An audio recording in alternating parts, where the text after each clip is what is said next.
پچھلی pod cost میں آپ سے بک آف اینوک پر بات کی، بک آف اینوک کی مسٹریز آپ نے ہمیں بتائی. آج کے پوڈ کاسٹ میں آپ سے جاننا چاہتی ہوں کہ شمس المعارف کو دنیا کی سب سے ڈینجرس بک کیوں کہا جاتا ہے؟ شمس المعارف جو ہے نا، اس کے اوپر بات کرنے سے پہلے پہلی لائن ایک چیز میں آپ کو عرض کروں کہ اللہ نے صرف اور صرف قرآن پاک کی حفاظت کا ذمہ لیا ہے، باقی کسی کتاب کی حفاظت کا ذمہ اللہ نے نہیں لیا. ایسے ہی ہے. ٹھیک ہے، تو ہو سکتا ہے ان کتابوں میں تحریف ہو چکی ہو سکتا ہے کہ ان میں جو پاسبلٹی ہے. چیزیں بیان کی جا رہی ہیں وہ ویسی نہ ہوں جیسی ہو. مطلب جیسی احمد البونی رحمۃ اللہ علیہ نے لکھا ہے ویسی یہ نہ ہو. اس میں بہت ساری چیزیں ایسی ہیں کہ جو شمس المعارف جو ہے نا، جہاں تک میں نے خود پڑھی ہے، ٹھیک ہے، اوکے. میں اس کو خود پڑھتا رہا ہوں، لیکن میرا جو سمجھ لیں کہ میرا کچھ چیزوں سے تعلق نہیں، نہ میرا یہ جنات موکلات سے تعلق ہے. میں سائنس کا آدمی ہوں، نہ میرے پاس موکل ہے، اور نہ مجھے یہ موکل شوکل والا کام پسند ہی ہے، سیدھی سی بات ہے. دوسرا یہ ہے کہ اس میں اور بہت ساری چیزیں، تعویذات ہیں، عملیات ہیں، نہ میں وہ کرتا ہوں، نہ میرے لیے ہے. تعویذات اور عملیات اس کتاب میں ہیں یا ان کا بہت نالج؟ تعویذات عملیات ہیں اس کتاب میں، ان کا نالج ہے، لیکن اس کتاب میں جو اہم چیز ہے، جو بہت اہم چیز ہے، جو مجھے جو ہے وہ اپیل کرتی ہے، جس کے لیے میں نے یہ کتاب پڑھی اور جو مجھے سمجھ آئی کہ یہ کوئی بہت بڑا آدمی یہ چیزیں لکھ سکتا ہے، عام آدمی اس کو لکھ ہی نہیں سکتا. اب یہ دو چیزیں جو بڑی اہم چیزیں جہاں سے میں شروع کیا، ایک اس پاسبلٹی کو مد نظر رکھتے ہوئے اس کے اوپر بات کروں گا کہ اس میں ہو سکتا ہے تحریف ہو گئی ہو. ٹھیک ہو گیا. سکتا ہے کیونکہ یہ 300-400 سال یہ کتاب جو ہے وہ جو غائب رہی ہے، اور اس کے بعد 300-400 سال کے بعد جب یہ باہر آئی تو ہو سکتا ہے اس میں الحاقی چیزیں ہوں. صحیح ہے، ہو سکتا ہے. ٹھیک ہے. دوسرا یہاں پہ یہ کہا جاتا ہے کہ یہ جو کتاب ہے یہ کوئی انچینٹنگز کی، منتروں کی، شیطانی طاقتوں کی کتاب ہے، تو ہو سکتا ہے کہ اس میں جو چیزیں نگیٹو آ گئی ہوں، لیکن اس میں 2-3 چیزیں ایسی ہیں جو واقعی لگتا ہے کسی بہت بڑے روحانی آدمی نے لکھی ہیں. ایک اسماء الحسنی، ایک بسم اللہ، اور تیسرا قرآن پاک کی آیات، ان کے نمبرز، الفانومیرکس. اوکے. اب اس کے اوپر مسٹریز کہاں سے شروع ہوتی ہیں، پہلے وہاں پہ جاتے ہیں کہ یہ شمس المعارف کے بارے میں جو ہے یہ مسکنسیپشنز ہیں یا چیزیں ہیں، وہ کہاں سے شروع ہوتی ہیں. بالکل صحیح. آپ کسی ایک بچے کو جو 4 یا 5 کلاس میں پڑھتا ہو، اس کو MBBS کی جو ہے وہ فزیولوجی کی کتاب اس کو دے دیں کہ یہ پڑھو، سمجھ ہی نہیں وہ آئے گی. کیا سمجھے گا؟ صرف تصویریں دیکھے گا. امام احمد بن علی البونی کو جتنا میں نے پڑھا اور سمجھا تو مجھے ایک چیز بڑی کلیئر کٹ نظر آتی ہے کہ یہ صرف اور صرف جو ہیں وہ کوئی رائٹر نہیں ہے، یہ ٹیکنالوجین ہے، بہت بہترین قسم کے ٹیکنالوجین ہیں. یہ بہت بہترین قسم کے اسٹرونومر ہیں، بہترین قسم کے اسٹرالوجر ہیں، بہترین قسم کے میتھمیٹیشین ہیں، بہترین قسم کے الفا نومیرکس کے یہ ماسٹر ہیں. یہ بہترین قسم کے علم جفر کے ماسٹر ہیں، علم الوان جسے ہم کلر تھراپیز کہتے ہیں اس کے ماسٹرز ہیں. یہ الفا نومیرکس کو سمجھتے بھی ہیں اور اس کو جو ہے اس کو چینج کر کے ہورائزن کی، جسے ہم کہتے ہیں نا ہورائزن کی انرجی کو مینیج کرنے والے، یہ بہت شاندار آدمی. اور اس کے ساتھ ساتھ جو سب سے بڑی بات ہے، یہ بہت بڑے سینٹ ہیں، یہ بہت بڑے صوفی بزرگ ہیں. یعنی ان کی کتاب میں جو الکیمی کے اوپر جو ان کی چیزیں ہیں نا، الکیمی، یہ جو ایک تو الکیمی وہ ہوتی ہے نا کہ میٹل کو سونے میں بدلنا ہے، جسے کیمیا گری کہتے ہیں، جو عام لوگ جس کے پیچھے ہیں. اور ایک ہوتی ہے انسان کو اللہ کے قریب کرنا، انسان کو اللہ کے نور سے نوری کر کے اللہ کے قریب کرنا. الکیمی کا جو میریکلز پہ ہم نے پوڈ کاسٹ بھی کیا تھا. بالکل، یہ الکیمی آف اسپرچول اویکننگ، اس کا بہت بڑا عالم ہے امام احمد بن علی البونی، بہت بڑے آدمی ہیں. مطلب مجھے یہ چیزیں جو ہے نا فیسینیٹ کرتی ہیں. اب آپ کو میں تھوڑا سا، کیونکہ بات تمہید کی ہے تو میں تھوڑی سی لمبی ذرا سمجھا لوں تاکہ ذرا سمجھ آ جائے. آپ کے پاس ایک برتن ہے، اس کے اندر اس کے پیندے میں زہر ہے. اب اس برتن میں جتنا مرضی دودھ ڈالتے رہیں، جتنی مرضی کو پاکیزہ چیز ڈالتے رہیں، وہ زہریلی ہوگی. بے شک ہوگی. ٹھیک ہے. سب سے پہلے آپ کو اس زہر کو نکالنا پڑے گا جو اس برتن کے پیندے میں لگا ہوا، اس کو صاف پیوریفائی کرنا پڑے گا. پھر اس کے بعد اسی طرح نالج جو ہے اس کی اپنی کوئی وہ نہیں ہوتی، اب سمجھ لیں کہ اس کی کوئی اپنی پازیٹیوٹی نیگیٹیوٹی نہیں ہوتی. How you use it. یعنی آپ اس چھری سے جو ہے وہ پھل سبزیاں بھی کاٹ سکتے ہیں، آپ چھری سے کیک بھی کاٹ سکتے ہیں، اور آپ اس چھری سے قتل بھی کر سکتے ہیں. اس کے استعمال آپ پہ کے ہے. استعمال کے اوپر آپ کرنا کیا چاہتے ہیں، آپ اس کو کیسے پرسیو کرتے ہیں. ٹھیک ہے، یعنی نیوکلیر میڈیسن سے آپ دنیا کا برے سے برا مرض جو ہے اس کا علاج کر سکتے ہیں، اور اسی نیوکلیر بلاسٹ سے آپ پورے شہر غرق کر سکتے ہیں. It's all up to you. So similar with the شمس المعارف. یہ ایک ایسا نالج ہے کہ جس کو پڑھنے سے پہلے اگر آپ کا رابطہ اللہ کے ساتھ نہیں ہے، آپ کا کنیکشن اللہ کے ساتھ اس طرح کا اسٹرانگ نہیں ہے، تو پھر اس کا مطلب ہے کہ آپ اس کتاب کو نہ پڑھیں. احمد البونی نے خود بھی کہا ہے، 2 جگہ کہا ہے. انہوں نے کہا ہے کہ جی میں جو ہے وہ پابندی لگاتا ہوں اس شخص کے اوپر جس کے ہاتھ میں یہ میری کتاب ہے، وہ کسی ایسے بندے کو شیئر مت کرے جو اس کے قابل نہیں ہے. یعنی اس پر پابندی کی وجہ یہ بنی تھی؟ پابندی بعد میں لگی تھی. اوکے، ٹھیک ہے. دوسرا ایک اور جملہ ہے جو بہت سخت ہے. احمد البونی نے لکھا ہے کہ میں لعنت بھیجتا ہوں اس شخص کے اوپر جو اس کتاب کو پڑھے اور اس کا اہل نہ ہو. اب اہل ہونا کیا ہے میں یہاں پہ سمجھوں. اہل ہونا ہے مطلب عالم ہونا نہیں ہے. نہیں ایک بندہ ہے، اہل ہونا ہے to be connected to the God. آپ اس چیز کے اندر سے پرسیو کر سکتے ہوں کہ یہ اس کتاب میں آپ کے لیے کون سی چیز ہے اور باقیوں کے لیے کون سی. ہر چیز ہر بندے کے لیے نہیں ہوتی. بالکل ایسے ہی ہے. ٹھیک ہے، ہر چیز ہر حال میں ہر بندے کے اوپر اثر انداز بھی نہیں ہوتی. یہ کتاب جو ہے جہاں سے میں نے شروع کیا کہ یہ کتاب کی بیس بالکل ٹھیک ہے، فاؤنڈیشن بہت اچھی ہے، عالم وہ بہت اچھے ہیں، کام انہوں نے بہت اچھا کیا. لیکن ہوا کیا کہ جیسے میں نے بتایا کہ یہ اس دور میں جو کتابیں لکھی جاتی تھی نا، وہ ایک خاص اسلوب میں ایک خاص علم کے تحت لکھی جاتی تھی. جب ان کتابوں میں جو کہ اس وقت کا چلن نہیں تھا اس میں اسٹرالوجی آ گئی. اب اسٹرالوجی کے بارے میں ایمبیگوٹیز تھیں کہ یہ پتہ نہیں ہے نہیں ہے، یہ صحیح ہوتا ہے نہیں ہوتا ہے، علم غیب کیا ہے. تو اس کے بعد اس کے بارے میں ایمبیگوٹیز آ گئیں. پھر انہوں نے اس میں کاسمولوجی کا ذکر کیا. پھر صرف کاسمولوجی کا ذکر نہیں کیا، انہوں نے انلائٹنمنٹ آف دا ہارٹ کا ذکر کیا اور انلائٹنمنٹ دی آف ہورائزن کا ذکر کیا. انلائٹنمنٹ آف دی ہورائزن میں کون کون سی پڑھائیوں کے کون کون سی الفا نمیرک اثرات ہوں گے، اس کی چیزیں کیا ہوں گی، وہ لوگوں کو سمجھ آنی شروع. اور یہ بھی کہتے ہیں نا اس بک میں 14 ڈائمینشنز کا بھی ذکر ہے. یس، اسی طرف ہی آ رہا ہوں. ہمیں تو 3rd ڈائمینشن سے باہر سمجھ ہی نہیں آتی کہ ہے کیا. اور جس دور میں یہ کتاب لکھی گئی تھی اس وقت سٹرنگ تھیریز تو آئی نہیں ہوئی تھی. اس وقت تو جو ہے وہ لیئرز تھیری جو ہے اوزون لیئر یہ تو ڈسکور ہی نہیں ہوئی تھی. تو اس دور میں لوگوں کے لیے اس کو سمجھنا تقریباً ناممکن تھا. یعنی 2019 میں بلیک ہول کی تصویر آنے سے پہلے بلیک ہول تو ایک خواب تھا نا لوگوں کے لیے. بالکل ایسے ہی ہے. ٹھیک ہے، ایک تھیوری کی بات تھی. یعنی آپ سمجھیں، میں آپ کو پھر بتاتا ہوں. دنیا کی بہترین کتاب آپ کو سوئمنگ کی دے دی جائے کہ جی اس سے اچھی سوئمنگ کی کتاب لکھی ہی نہیں گئی. آپ اپنے بیڈ روم میں بیٹھ جائیں اور پریکٹس کرتے رہیں کہ یہ والا ہاتھ ایسے ہوگا، یہ والا ہاتھ ایسے ہوگا، یہاں سے یہ کرنا ہے. ٹھیک ہے، آپ تھیوری میں 100/100 نمبر لے لیں، آپ کی موومنٹ، آپ کی ایک ایک چیز اس تھیوری کے مطابق ہو.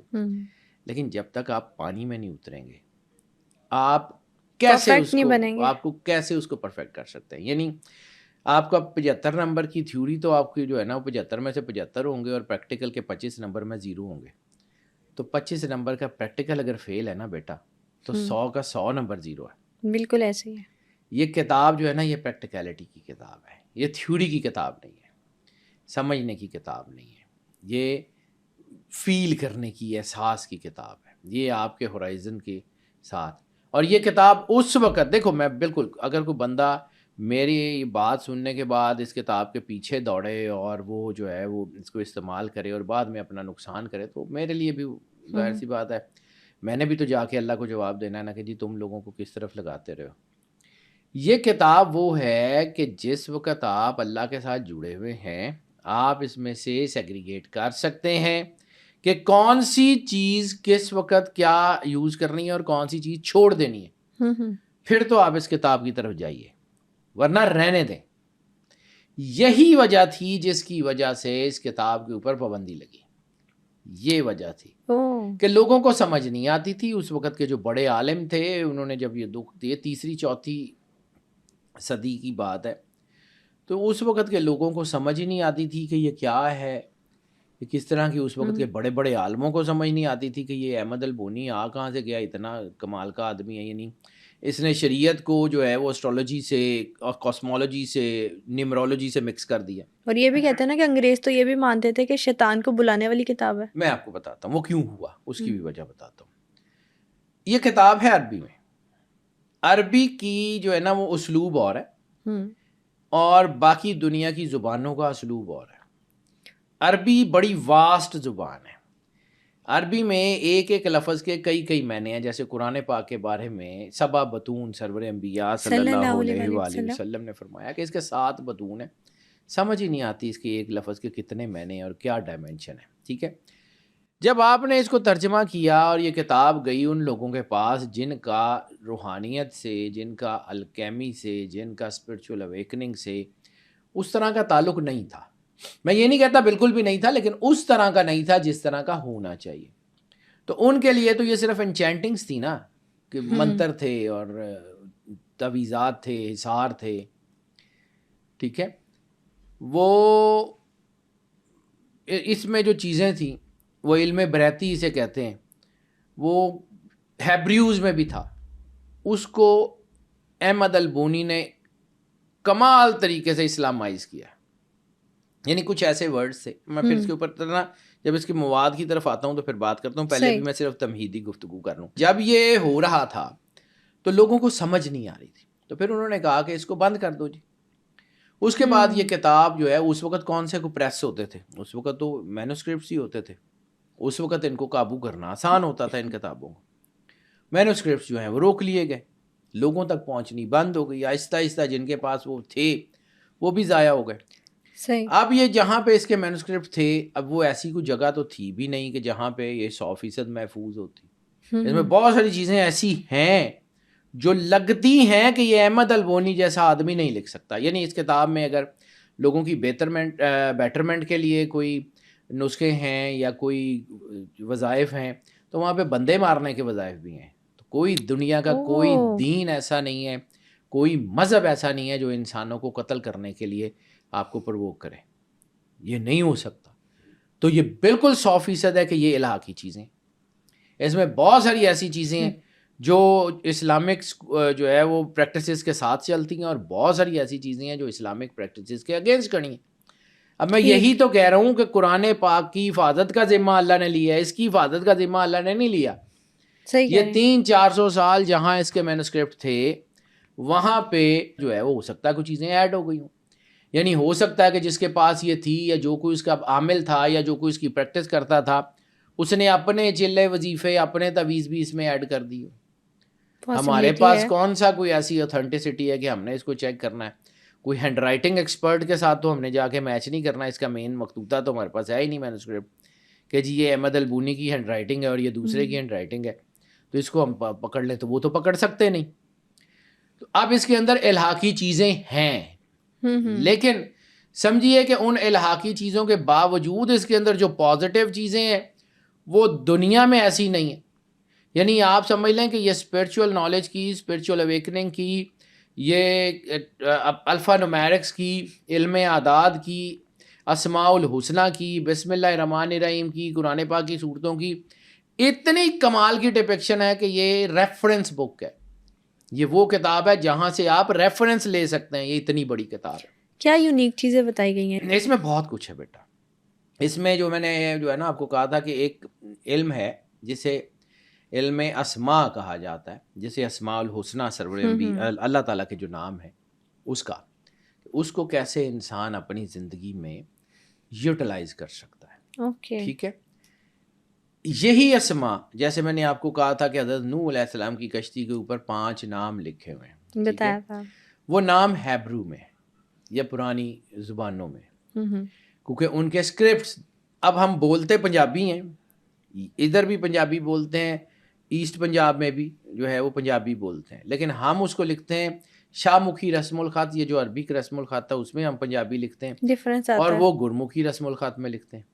بولنے میں وہ زبان سیم ہوتی ہے، لکھنے میں فرق ہوتی ہے، وہ پڑھی نہیں جاتی. جس کو گرمکھی آتی ہوگی وہ گرمکھ پڑھے گا نا، ایسے اور ان کو شاہ مکھی آتی ہوگی تو وہ اس میں پڑھیں گے. بولنے میں سیم ہے لیکن بالکل. لکھنے میں ڈفرینٹ ہے. اسی طرح بہت ساری چیزیں ایسی ہیں جس کے اسکرپٹس ڈفرینٹ ہیں، جو تعویذات کی چیزیں ہیں ہمیں سمجھ نہیں آتی وہ کیا ہے کیسے. وہ پرانی کتابوں میں جو چیزیں بولنے میں تھیں لیکن لکھنے میں اور تھیں، یعنی وہی بک آف اینوک کے ضمن میں نے بات کی تھی کہ وہ آصف برکھیا کے پاس جو علم تھا، یا اس کی بالکل آغاز جس کا قرآن پاک میں بالکل شروع میں اللہ کہتا ہے کہ علم الآدم اسماء کلھا، ہم نے آدم کو اسماء کا علم دیا. تو اسماء جو تھے وہ کون سے تھے؟ اسم نام کون کون سے تھے؟ ایک تو وہ نام تھے جو عرش کی ساق کے اوپر لکھے ہوئے، جن کے وسیلے سے آدم علیہ السلام کی توبہ قبول ہوئی، وہ بھی وہی ہیں. نوح علیہ السلام کی کشتی کے اوپر بھی کچھ نام لکھے ہوئے تھے. اور پھر ایک اور جگہ آتا ہے آصف برکھیا کے ضمن میں، جب اس نے ملکہ سبا کے تخت کو لے کے آیا تھا تو اس نے اس نام کو پکارا. اس کے ضمن میں ایک جملہ آتا ہے کہ اس نے اس نام کو پکارا. تو وہ کون سا نام تھا جس کو اس نے پکارا اور وہ تخت آ گیا؟ اچھا، ملکہ سبا کا تخت جو ہے وہ بھی کوئی 2 فٹ بائی 2 فٹ کا تخت تو تھا نہیں. یعنی ملکہ سبا کا وہ تخت تھا جو پورے پہاڑ کو کاٹ کے ایک ویلی جتنا، یعنی ایک پوری وادی جتنا وہ تخت تھا، پورے پہاڑ کو کاٹ کے اس کو تخت بنایا گیا تھا. کیونکہ جو یمن کے لوگ تھے وہ پہاڑیوں کو کاٹ کے بناتے تھے. اور جب حضرت سلیمان علیہ السلام اس تخت پہ سوار ہوتے تھے تو آپ کے درباری بھی ان کے ساتھ ہوتے تھے، آپ کی سواریاں بھی ان کے ساتھ ہوتی تھیں. وہ کوئی چھوٹا نہیں تھا، یعنی کئی کلومیٹر لمبا اور کئی کلومیٹر چوڑا بھی تھا وہ. تو وہ اتنا بڑا تخت اٹھا کے لانا اور 1 سیکنڈ میں یعنی پلک جھپکتے ہی وہ آ گیا. تو کیا تھا اس کے پیچھے کوئی کوڈنگ تھی. وہ کوڈنگ اس کتاب میں کیسے کی جاتی ہے؟ آج بھی اس کتاب سے لوگ اپارٹس سائیکومیٹری، یہ جو سائیکومیٹرک میڈیمز ہیں، یہ سائیکومیٹری ہوتی کیا ہے؟ اس کی بہت اہم ترین چیزیں اس شمس المعارف میں ملتی ہیں. سائیکومیٹری اور اپارٹس 2 چیزیں ہیں، ان کا میں تھوڑا علیحدہ تعارف کراتا ہوں، اس کے بعد میں آگے جاتا ہوں کہ اس کا مواد کیا ہے، مضامین کیا ہے، اس کے اوپر آگے چلتے ہیں. یعنی جس کو اب ہم جدید نالج سمجھتے ہیں وہ اتنی پرانی کتابوں میں پہلے سے تھا، ساری کتابوں میں موجود ہے. اور آج ہم اپارٹس جو ہے وہ ہے کہ ایک جگہ سے کسی چیز کو دوسری جگہ پہ ٹرانسفر کرنا. اس کے اوپر البرٹ آئنسٹائن نے ایک جو انرجی کی تھیوری لکھی ہے، مطلب اس کے بہت ساری اس کے اوپر بحث بھی ہے، energy into matter and matter into energy. یعنی یہ فرض کیا یہ میری اینک ہے، یہ میٹر ہے نا، ایسے ہے، یہ نظر آ رہی ہے، یہ 3D اس کی ہیپننگ ہے، یہ میٹر ہے. آپ اگر اس کو انرجی میں کنورٹ کر دیں کسی طریقے سے XYZ کسی طریقے سے، یہ انرجی میں کنورٹ ہو جائے گی. دنیا میں کسی بھی مقام کے اوپر 1 سیکنڈ کے بہت چھوٹے سے حصے میں انرجی کو وہاں شفٹ کریں گے، ٹریول ہو اور جائے گی، دوبارہ انرجی انٹو میٹر یہ وہاں چلی جائے گی. آج دنیا اس کے اوپر کام کر رہی ہے.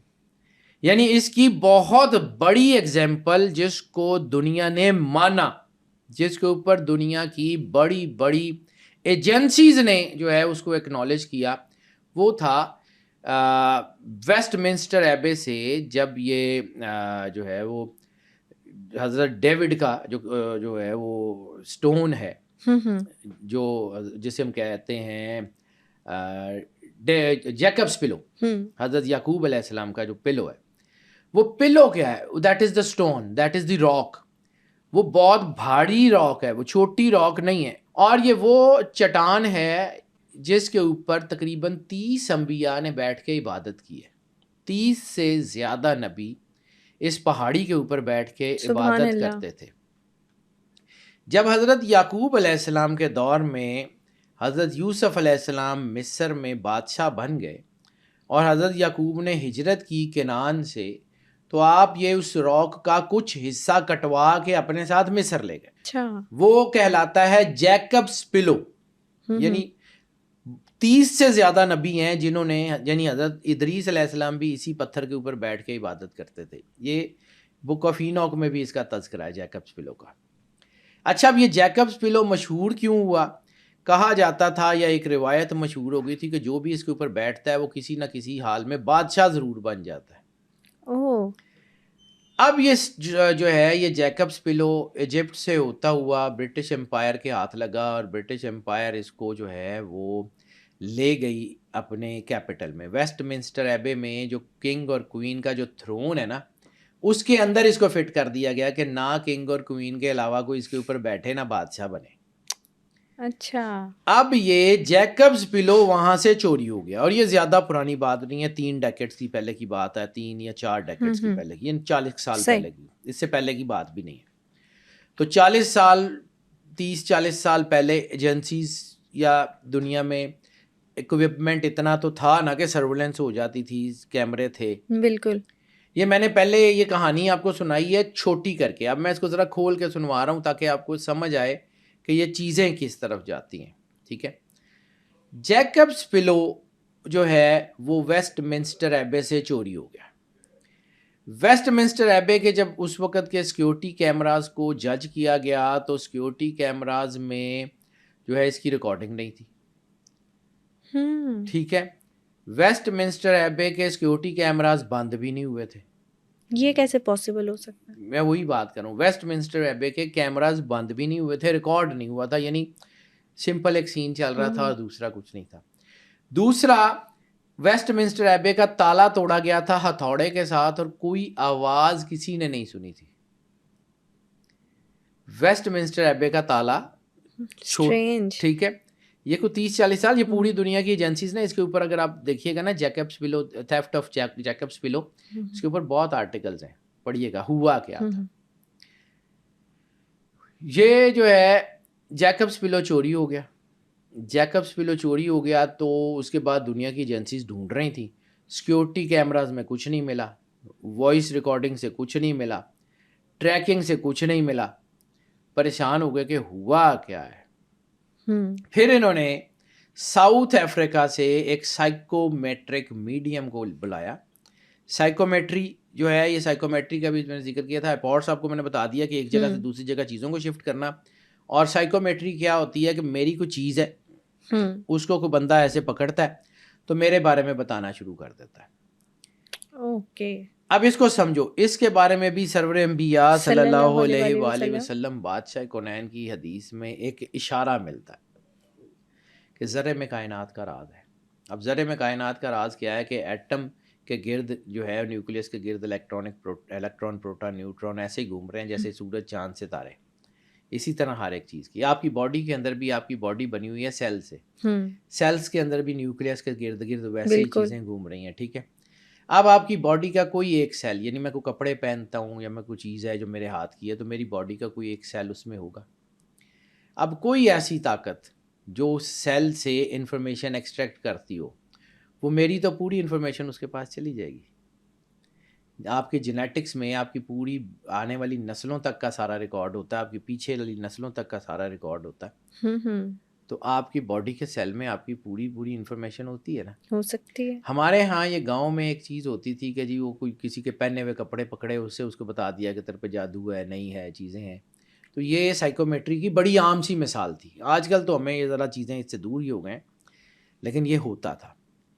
سائیکومیٹرک میڈیم آ جاتا ہے جی ساؤتھ افریقہ سے، تو وہ آ کے جو ہے وہ کہتا ہے کہ جی اور تو کچھ نہیں، یہ کوئی ایک ایسی چیز مجھے دے دو جو کہ چوروں کے استعمال میں رہی ہو، کوئی ایسی چیز جس میں کوئی چوروں کا کوئی کلو مل جائے۔ اور تو ان کو کچھ نہیں ملا، وہ ہتھوڑا مل گیا جس سے انہوں نے ویسٹ منسٹر ایبے کا تالا توڑا تھا۔ وہ سائیکومیٹرک میڈیم نے ہتھوڑا پکڑا، اپنی وہ پریکٹس جیسے وہ کرتا تھا، جیسے مراقبہ کہہ لیں یا کچھ کہہ رہے ہیں، اس نے کیا جی 6 لوگ ہیں، ایک بندے کو ہارٹ اٹیک ہو گیا، وہ رات مر گیا فلاں جگہ پہ۔ جس وقت سائیکومیٹرک میڈیم نے اس کو جو ہے وہ چیک کیا تھا، اس کے 2 گھنٹے بعد جیکبس پلو واپس ہو گیا ہوا تھا انسٹال، وہ واپس آ گیا ہوا تھا 2 گھنٹے میں۔ یہ اتنی بڑی طاقت ہے۔ اب اس بڑی طاقت کو اگر ہم ہر بندے کے ساتھ دیکھو نا، آپ کے پاس چھری ہے، ٹھیک ہے، آپ اس کو گھر میں استعمال کرتے ہیں، آپ کو اس کی پریکاشن سارا پتہ ہے، تو آپ اس کو ٹھیک یوز کرتے ہیں نا۔ بالکل وہی چھری بچے کو دے دیں گے، بچہ تو اپنا ہاتھ بھی کاٹ لے گا، خون نکال لے گا، اپنی چیزیں کاٹ لے گا یا کچھ اور کر دے گا۔ اسی طرح یہ کتاب اس لیے منظر عام سے ہٹا دی گئی تھی کہ یہ لوگوں کے ہاتھ میں آ گئی، یہ تو بیڑا گرک کر دیں گے۔